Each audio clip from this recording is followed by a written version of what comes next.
I never thought I'd be the one writing something like this, but here I am.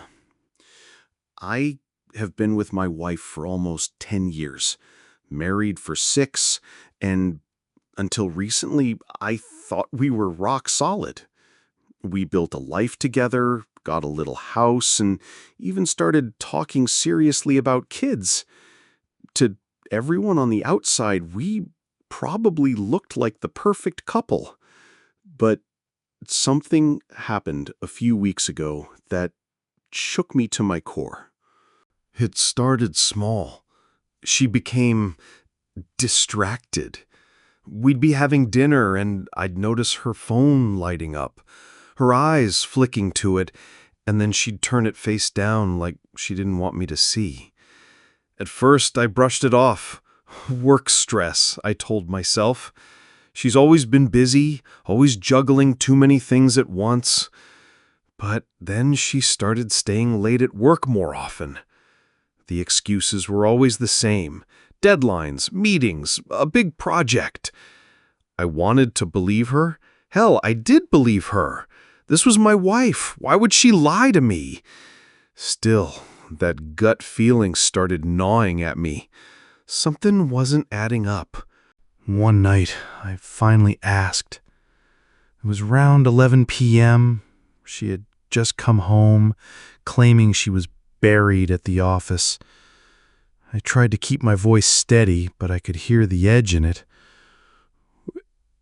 Is everything okay with us? You've been different lately. She froze, just for a split second, but I noticed.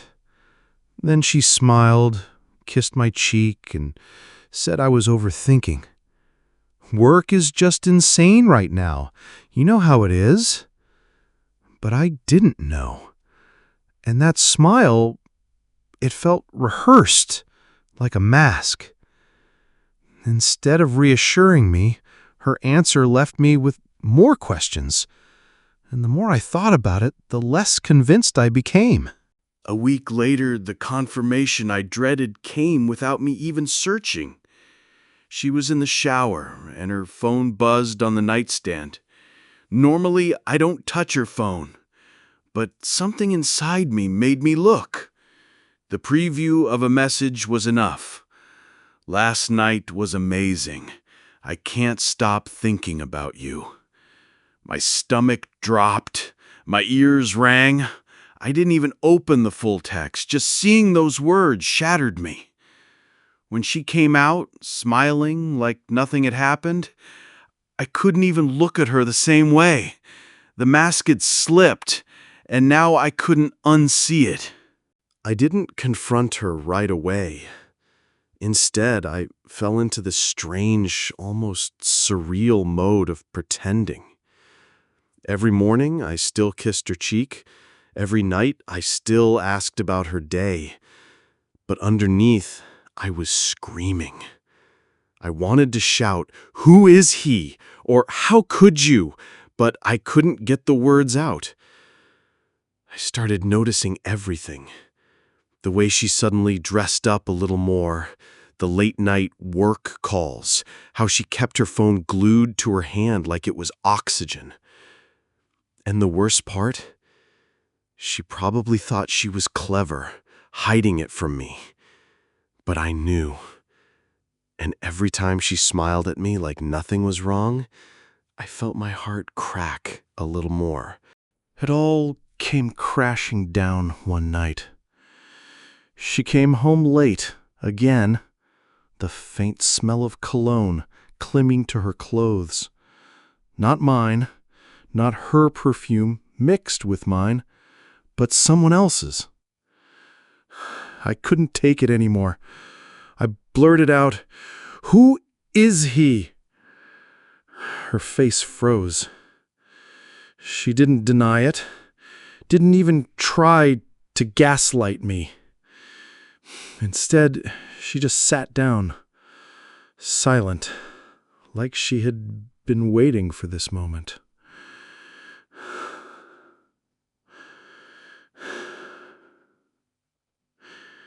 That silence hit harder than any confession could, because it meant she knew. She knew I knew, and she had decided, somewhere along the way, that lying to my face was easier than facing the truth. I realized then that whatever we were, whatever marriage we had built, it was no longer real. She finally spoke. Her voice was calm, almost too calm. She said, "I didn't mean for it to happen, but it did. And it wasn't just once." My chest tightened. I felt like I had been holding my breath for years, and now the truth was pressing down on me like a weight I couldn't escape. She told me his name. She told me it had been going on for months. She swore it wasn't about love, just connection. Just something she was missing at home. That last part cut the deepest. Because if she had been missing something, why didn't she come to me? Why didn't she fight for us? I sat there, numb, while the woman I thought I knew unraveled the reality I had been living in. I wanted to scream. I wanted to throw something. I wanted to ask her every single brutal question in my head. Where? When? Did you ever think of me while you were with him? But I didn't. Something inside me just shut down. Instead of exploding, I froze. I sat there while she cried, while she begged me to understand that it was a mistake, that it didn't mean she didn't love me. The word love felt like poison in that moment. I clenched my fists under the table so hard that my nails dug into my palms. It was the only way I could keep from losing control. And the whole time, a single thought looped in my head. The person I trusted most in this world betrayed me, and now expects me to comfort her tears. She kept talking, but I finally cut in. I told her how I felt, like my world had just collapsed, that the trust I built with her for nearly a decade wasn't just cracked, it was shattered. I told her I didn't want excuses. I didn't want the "it was only once" justification. I wanted the truth. And then I said something I'd never said to her before. I don't know if I can ever look at you the same way again. She went silent. The weight of my words hung in the room. For once, it wasn't me scrambling to fix things or calm her down. She was the one sitting there, destroyed, while I held all the power. But instead of feeling good about it, I just felt empty. The silence after I told her I couldn't look at her the same way was deafening. She cried quietly, and for the first time, I didn't rush to comfort her. The next few days were brutal. We lived in the same house, but it felt like strangers under one roof. She tried cooking my favorite meals, leaving notes, even reaching out with late-night apologies. But every time, I felt this wall between us. I caught myself staring at her and wondering, who are you really?